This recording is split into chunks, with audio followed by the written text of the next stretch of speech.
Assalamualaikum warahmatullahi wabarakatuh. Waalaikumsalam warahmatullahi wabarakatuh. Selamat pagi menjelang siang, Bu Kiki dan teman-teman. Saya selaku moderator ingin membimbing presentasi hari ini. Izinkan saya memperkenalkan anggota kami yang terdiri dari 5 anggota. Saya Sefira Dwi Senja sebagai moderator. Saskia Arisita Armanda sebagai presentator. Saya Rizky Wandasari sebagai presentator. Saya Nadia Hanifah Fauzia sebagai presentator. Saya Askia Nur Utami sebagai presentator. Baik teman-teman, kita langsung aja ke sesi presentasi yang menjelaskan mata kuliah praktikum biokimia dengan materi yang berjudul uji karbohidrat. Untuk rekan saya, kami persilahkan.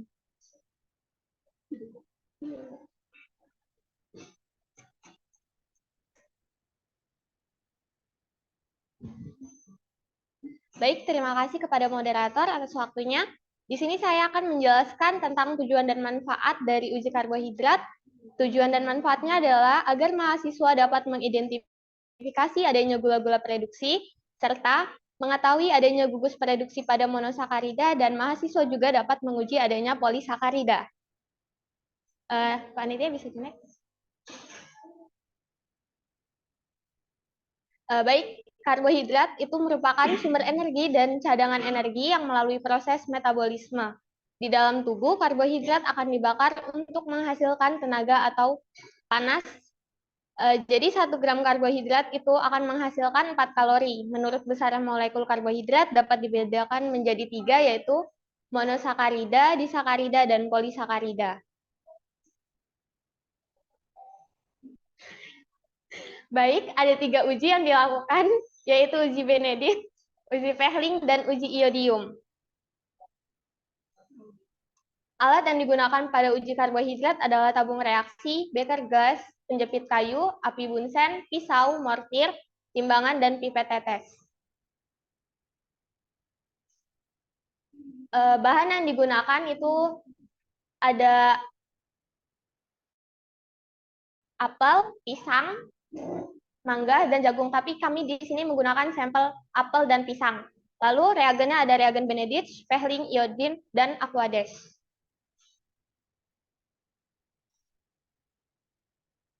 Kepada Rizky. Untuk prosedur kerja uji Benedict,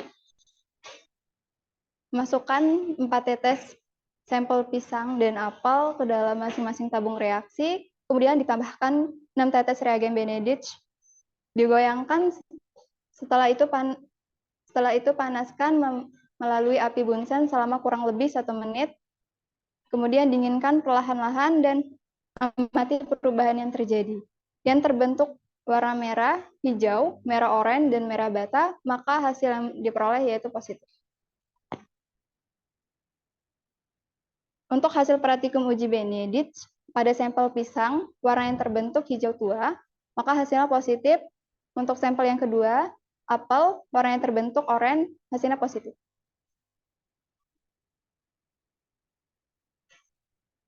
Bisa dilihat pada gambar kedua, itu pada sampel apel, ada di sebelah kiri yang sudah dipanaskan. Kemudian untuk gambar yang ketiga, itu ada di sebelah kiri juga yang sudah dipanaskan pada pisang.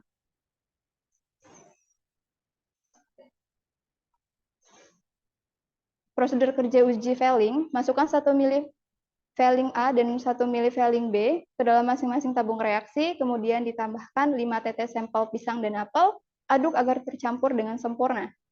Panaskan dalam penangas air selama 1 menit, biarkan larutan dingin, perhatikan perubahan warna dan munculnya endapan. Reaksi positif jika menunjukkan perubahan warna endapan merah atau kuning. Untuk hasil praktikum uji Fehling, pada sampel pisang, warna yang terbentuk yaitu endapan kuning kecoklatan, maka hasilnya positif. Untuk sampel yang kedua, apel, warna yang terbentuk endapan kuning dan hasil positif. Bisa dilihat pada gambar kedua, setelah ditambahkan reagen Fehling A dan Fehling B, maka warnanya akan berubah menjadi biru tua pada pisang, pada apel menjadi biru tua juga. Untuk hasil foto ketiga, yaitu hasil setelah dipanaskan, menjadi warna kuning, endapan kuning.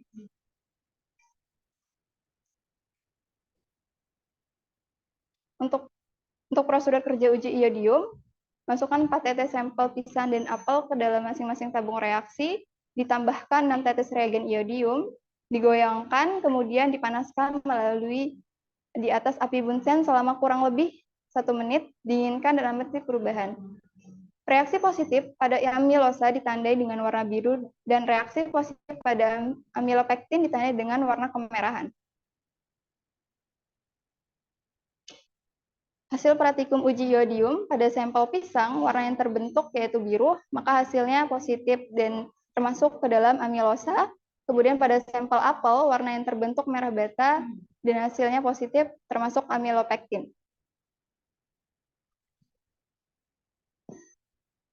Di gambar kedua, setelah ditambahkan reagen iodium, akan warna hitam pada pisang, sedikit warna hitam, dan sampel apel. Hasil setelah dipanaskan pada sampel pisang berubah menjadi warna hitam dan iodium seperti merah bata pada apel.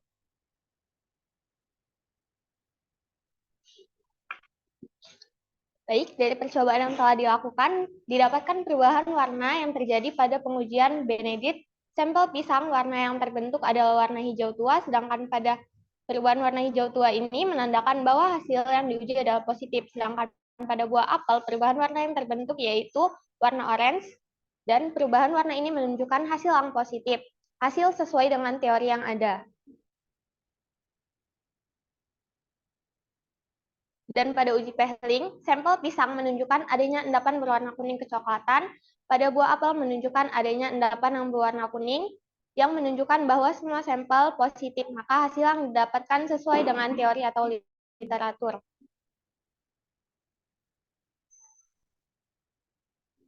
Pada pengujian iodium, warna pada sampel pisang menunjukkan warna biru. Hal ini berarti bahwa hasil menunjukkan positif amilosa. Sedangkan pada sampel pada buah apel menunjukkan warna merah bata, di mana warna ini menandakan bahwa sampel positif amilopektin. Hasil pun sesuai dengan teori yang ada. Dapat disimpulkan dari hasil pengujian karbohidrat dengan menggunakan pisang dan apel didapatkan hasil bahwa pisang dan apel positif karbohidrat. Adapun saran yang dapat dikembangkan dari percobaan ini yaitu dapat melakukan pengujian dengan sampel lain di praktikum selanjutnya. Kemudian dapat juga melakukan pengujian dengan jenis uji karbohidrat yang lain. Hal ini berguna untuk mengetahui kandungan karbohidrat pada sampel yang lebih banyak lagi. Terima kasih. Dilanjut.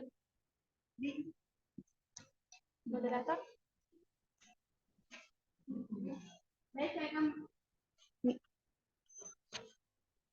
Baik, saya akan menjelaskan hasil dari uji karbohidrat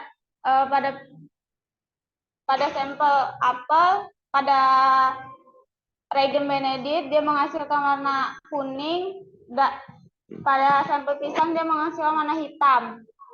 Oh, hijau tua. Selanjutnya pada pisang di reagen Pehling itu menghasilkan warna endapan kuning, sedangkan yang apel warna endapan kuning warna merah bata. Yang pada reagen iodium pada pisang menghasilkan warna hitam, yang iodium pada apel menghasilkan warna merah bata.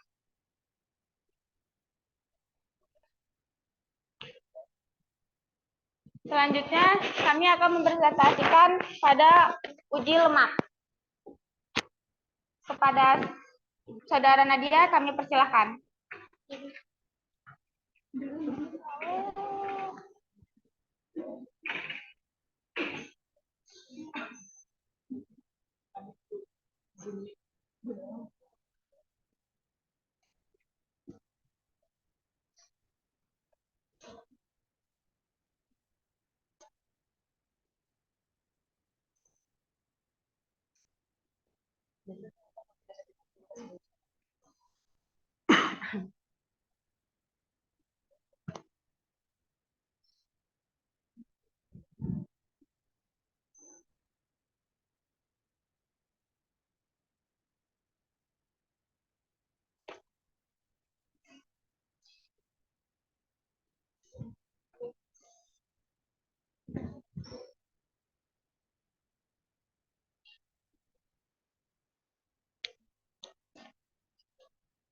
Baiklah, saya di sini akan mempresentasikan dari praktikum hasil uji lemak.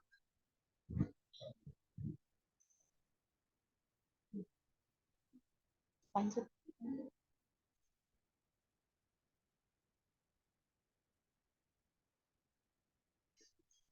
Tujuan dan manfaat uji lemak. Tujuan dari uji lemak itu untuk mengetahui kelarutan dan emulsi pada minyak, mengetahui sifat asam basa minyak, mengamati keberadaan gliserol,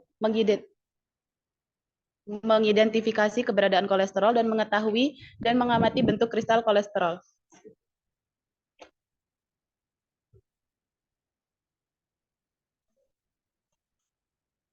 Uji yang dilakukan itu ada 5 uji, yaitu uji kelarutan dan emulsi, uji keasaman, uji Salkowski, uji kristal kolesterol, dan uji Grasspot. Emulsi merupakan fase campuran minyak dan air yang tidak stabil karena bila dibiarkan, kedua cairan akan memisah menjadi dua lapisan. Sebaliknya, asam lemak atau minyak dalam soda akan berbentuk emulsi yang stabil karena asam lemak yang bebas dalam larutan lemak bereaksi dengan soda membentuk sabun. Oleh karena itu, sabun memiliki daya aktif permukaan yang membuat minyak terjadi tersebar seluruhnya.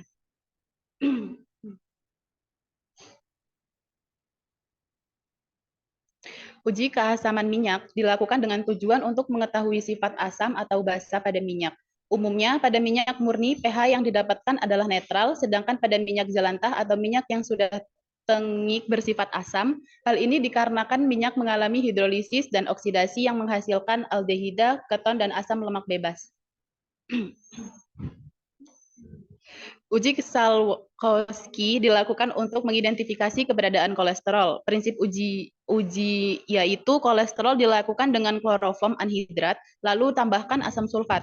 Apabila sterol dengan konfigurasi tidak jenuh di dalam molekul direaksikan dengan asam kuat dalam kondisi bebas air, maka akan memberi warna yang khas. Reaksi positif yang menandakan adanya kolesterol untuk uji Salkowski yaitu timbul warna merah di bagian kloroform, sedangkan di bagian asam berwarna kuning dengan fluorensi hijau.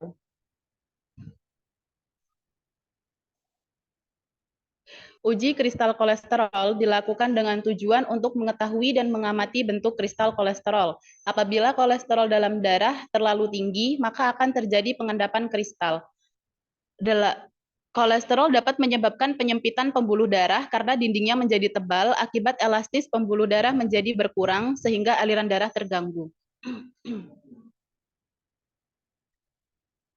Uji Grasspot membuktikan adanya kandungan lipid pada suatu larutan, serta untuk mengetahui tingkat kejenuhannya pada metode ini, noda lemak digunakan minyak jelantah dan minyak baru yang ditambahkan ether untuk melarutkan minyak.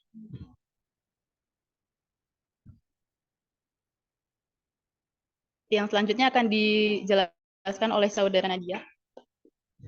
Alat yang digunakan pada uji lemak ini adalah tabung reaksi, rak tabung reaksi, hot plate, terus gelas beker, ada api bunsen, mortir, juga pisau, dan juga ini apa namanya, penjepit kayu.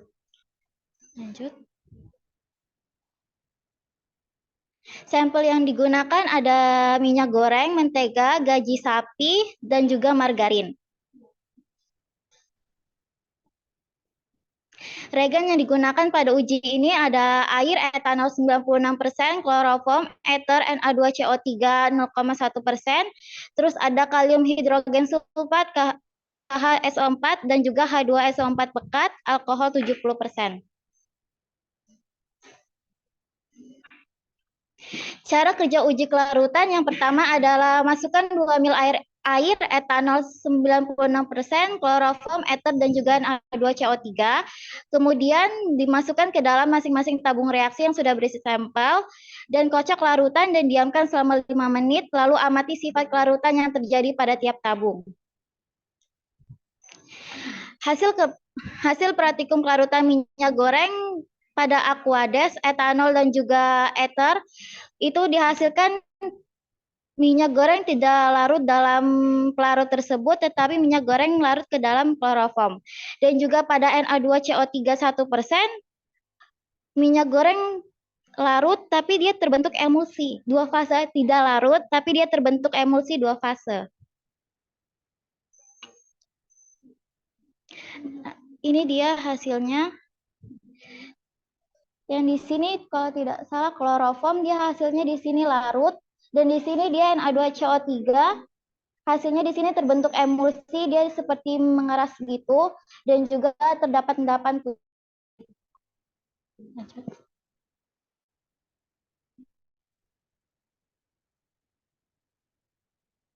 Lalu hasil praktikum pada lemak hewan. Pada lemak hewan juga sama, kami tidak, hasil praktikumnya tidak larut pada aquades, etanol, dan juga ether serta Na2CO3. Tetapi pada Na2CO3 itu terbentuknya emulsi. Sedangkan pada kloroform, lemak hewani yang dihasilkan itu larut.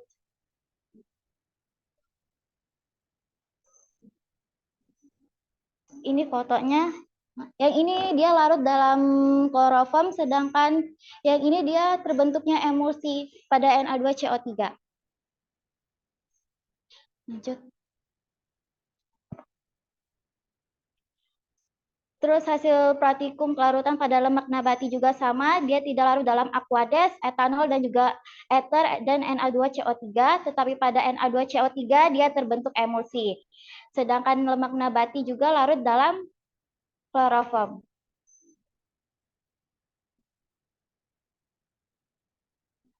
Ini hasilnya pada lemak nabati, ini dia yang larut pada kloroform, dan yang terbentuk emulsi kalau nggak salah yang ini deh. Yang ini.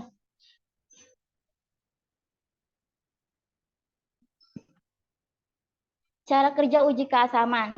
Cara kerja yang dilakukan adalah masukkan 1 ml sampel ke cawan porselin, kemudian setiap sampel diuji pH menggunakan indikator pH, lalu catat hasilnya.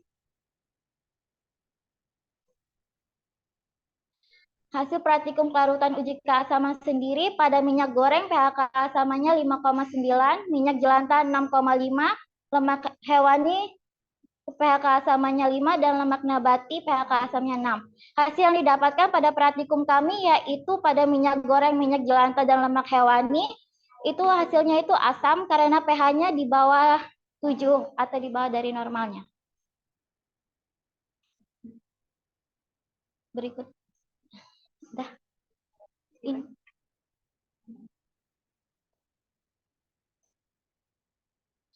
Berikutnya ada uji Salkowski, yaitu masukkan 2 ml kloroform, ditambahkan 2 ml kolesterol, aduk dan amati perubahan yang terjadi. Lalu tambahkan 2 ml H2SO4, kocok perlahan, dan amati perubahan warna pada lapisan kloroform dan H2SO4.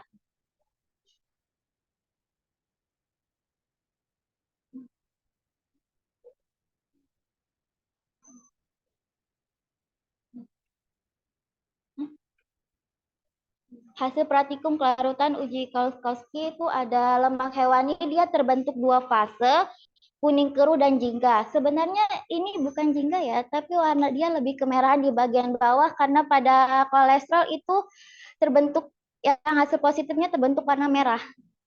Itu salah teknis, salah ngetik. Hasilnya positif. Lalu pada cara kerja uji kristal kolesterol, itu masukkan 2 ml kolesterol dan tambahkan 2 ml alkohol 70%, dan panaskan tabung reaksi hingga mendidih dan dinginkan. Lalu saring larutan dan amati di mikroskop endapan kristal yang terbentuk.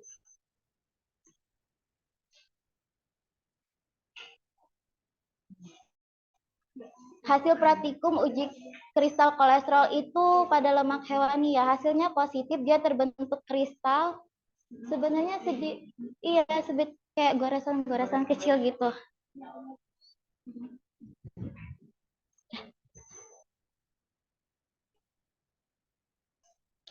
Lalu cara kerja uji Grasspot ada masukkan 1 ml minyak goreng dan minyak jelantah pada tabung yang berbeda, tambahkan 1 ml ether lalu kocok, kemudian teteskan larutan di dalam cawan, keringkan dan usapkan pada kertas.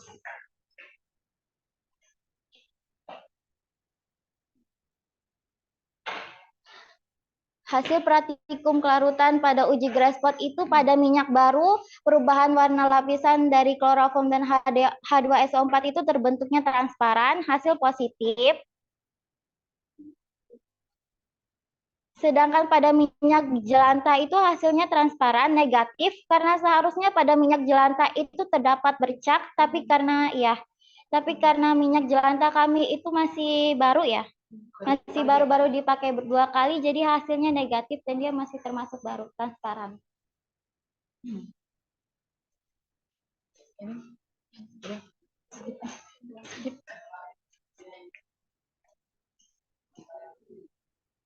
Oke, baiklah pembahasan pada uji kali ini. Pada identifikasi lemak dilakukan beberapa uji dengan tujuan yang berbeda. Di antaranya adalah uji yang dilakukan pada praktikum ini adalah uji kelarutan dan emulsi yang bertujuan untuk mengetahui kelarutan dan emulsi pada minyak. Yang kedua, uji keasaman bertujuan untuk mengetahui adanya sifat asam atau basa pada minyak. Uji Salkowski bertujuan untuk mengetahui keberadaan kolesterol. Uji kristal kolesterol bertujuan untuk mengamati kristal kolesterol melalui mikroskop. Uji Grasspot bertujuan untuk membuktikan adanya kandungan lipid dan tingkat kejenuhannya. Dan dapat disimpulkan, kesimpulan dari hasil pengujian lemak adalah mahasiswa dengan mudah dapat memahami bagaimana mengidentifikasi keberadaan lemak. Adapun saran yang dapat dikembangkan dari percobaan ini yaitu agar seluruh praktikan dapat mematuhi tata tertib ketika berada di laboratorium. Oke, saya kembalikan ke moderator. Sekian presentasi dari kami. Sebelum kami menutupnya, yang ingin bertanya silahkan. Kami persilahkan.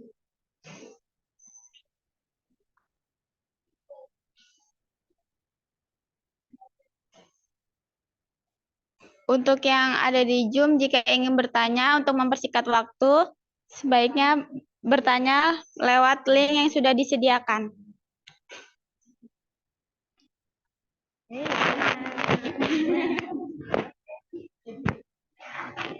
Kepada Intan.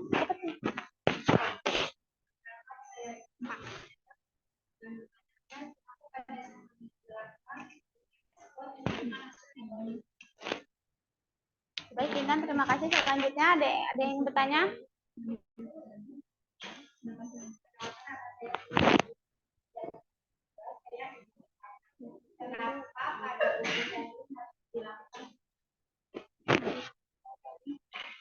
Baik, Kak.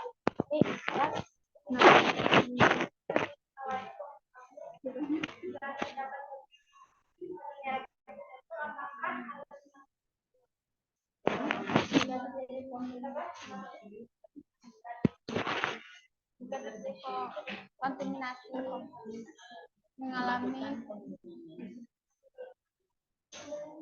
Selanjutnya ada yang ingin bertanya lagi? Oh, di Zoom ada. Apa yang nanya?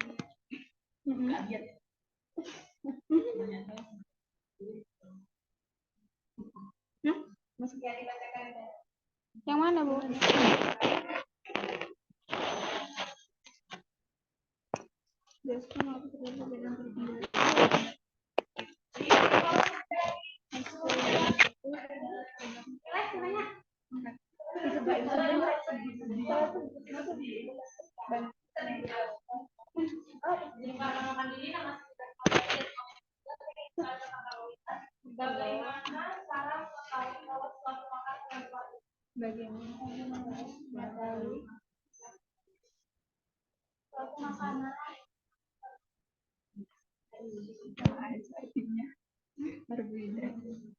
Di Zoom.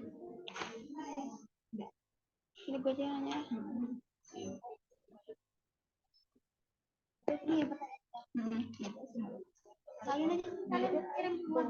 Kalian duluan. Gue jawab.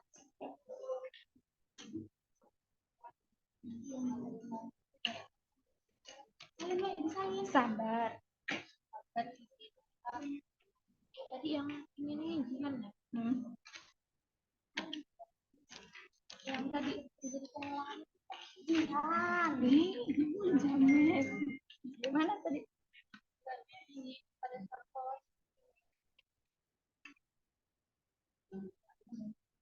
Iya, aku pada sekolah belajar itu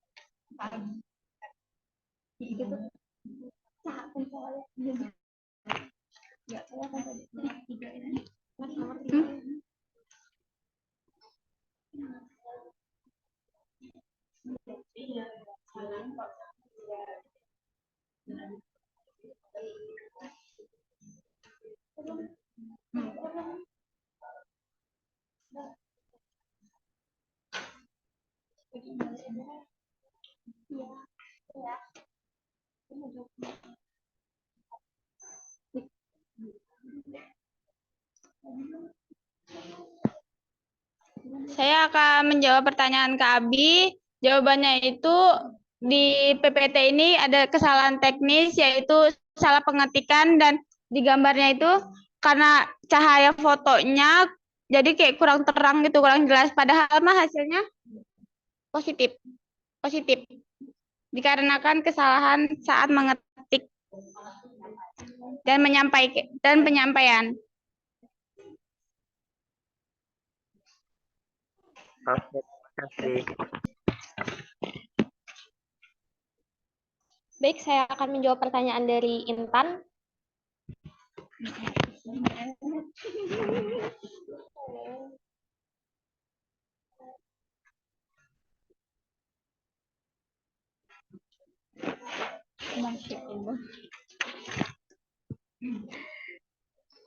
Kenapa pada sampel minyak jelantah pada uji gray spot menunjukkan hasil negatif? Karena pada minyak jelantah juga tadi sudah dijelaskan ya kepada dari rekan saya itu, kalau misalkan minyak jelantahnya itu masih dalam keadaan yang bagus atau bersih, itu mungkin hanya 1 kali pengulangan.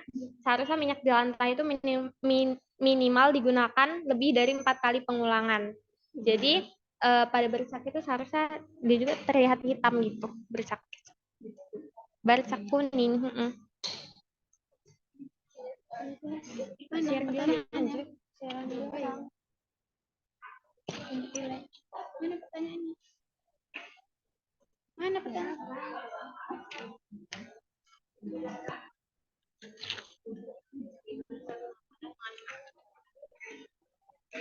Apa?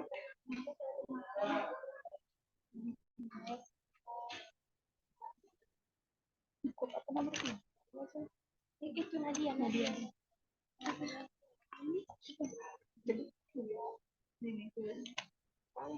Ini weh.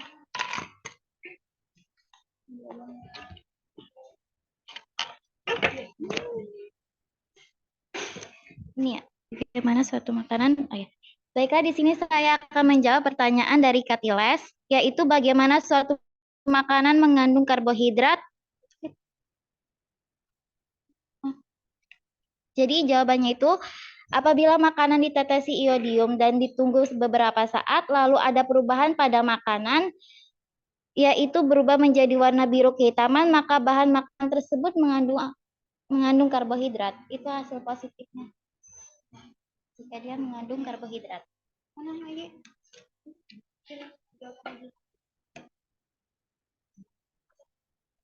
Saya izin menjawab pertanyaan dari Kak Jihan.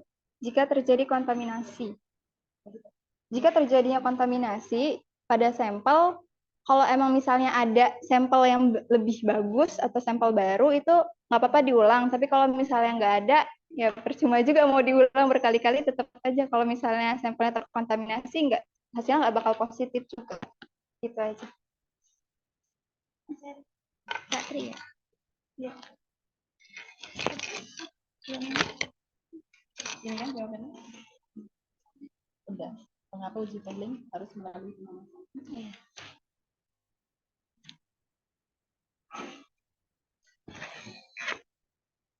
Saya di sini akan menjawab pertanyaan dari Kak Tri. Mengapa uji Fehling harus melalui pemanasan?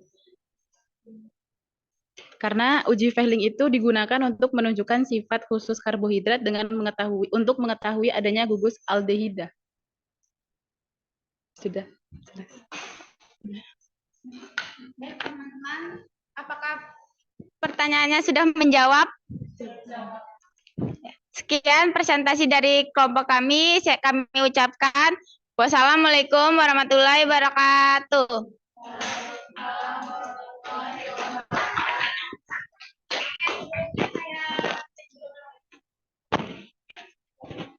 kalian